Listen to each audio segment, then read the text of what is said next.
Would you please tell me a brief outline of your life from a child to the current stage of your life? I was born in Johannesburg.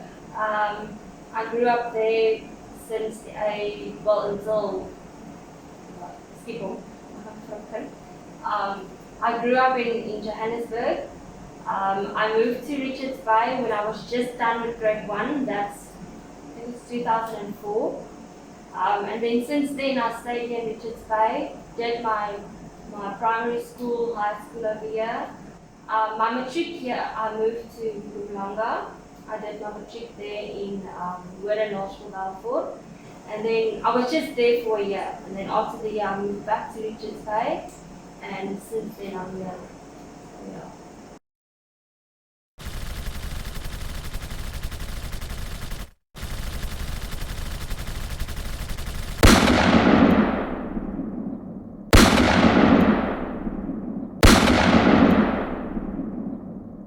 I know your family has passed away. How did they pass away? Well, it happened in 2012. I was still in school. There was a short circuit that made explosion. Yeah, there was a short circuit. Yeah. Well, it happened when I was in grade 9. The house caught fire because there was a small circuit.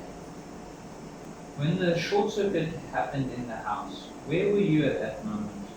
Luckily for me, I was staying with my grandfather in Komanambi. So, I was supposed to be at home that weekend because it happened on a Thursday night. The Friday was a public holiday, and I was supposed to go home, but then I asked my grandfather if because I used to stay with him from the age of 13. I used to stay with him because it was just easier for him to get into school because my parents didn't have a car. So I used to stay with my grandfather. He used to drop me off at school, picked up my father at home for work, went to work, dropped him, picked me up after school. So it was just easier for us like that. I did go home over weekends, but that weekend I didn't want to go home.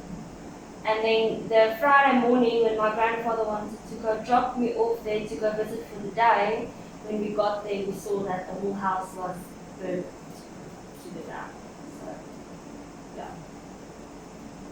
So you only knew about this explosion about 24 hours later? Yeah, basically, because what happened was when we got there, there was a guy that stopped there also, and my grandfather asked him, do you know where the people is that were staying here?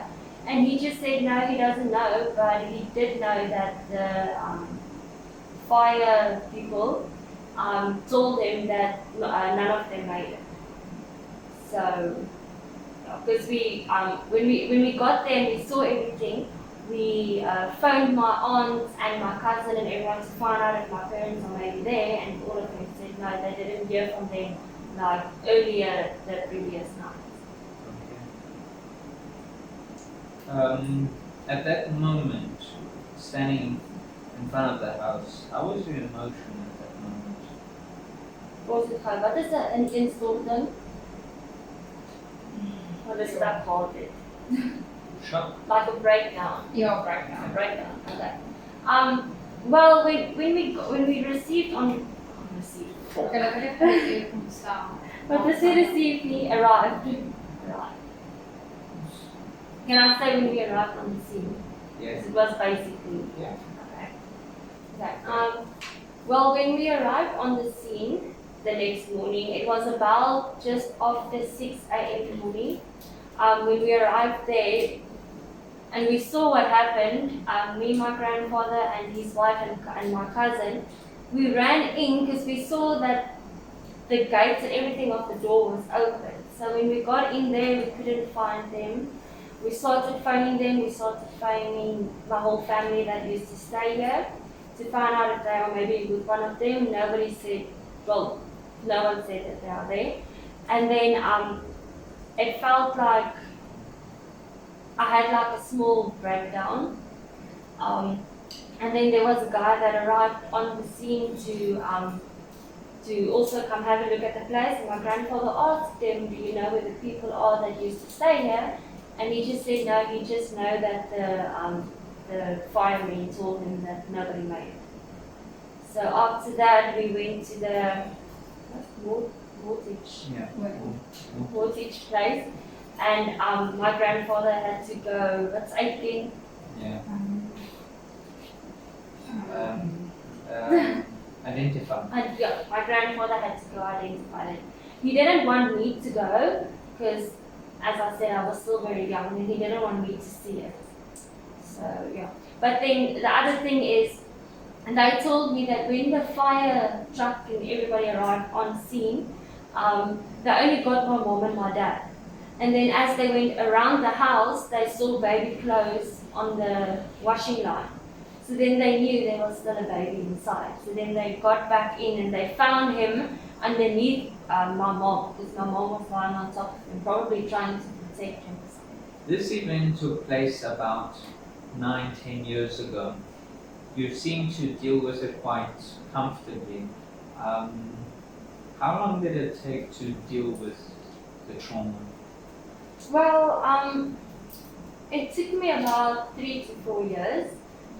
In the beginning, just as it happened, for the first month or two, I still went to school because I know that that was something my parents would want me to do, not to fall out of school, drop out of school.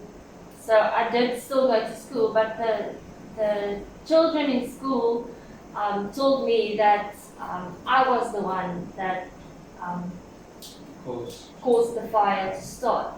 But nobody really knew the whole story. So, like I said, I mean, it's understandable why people will ask you, but why are you still the only one living and all of them passed away? But they don't know the concept that I was staying with my grandfather. So there were stories running around saying that I caused the fire, I tried to get rid of my parents.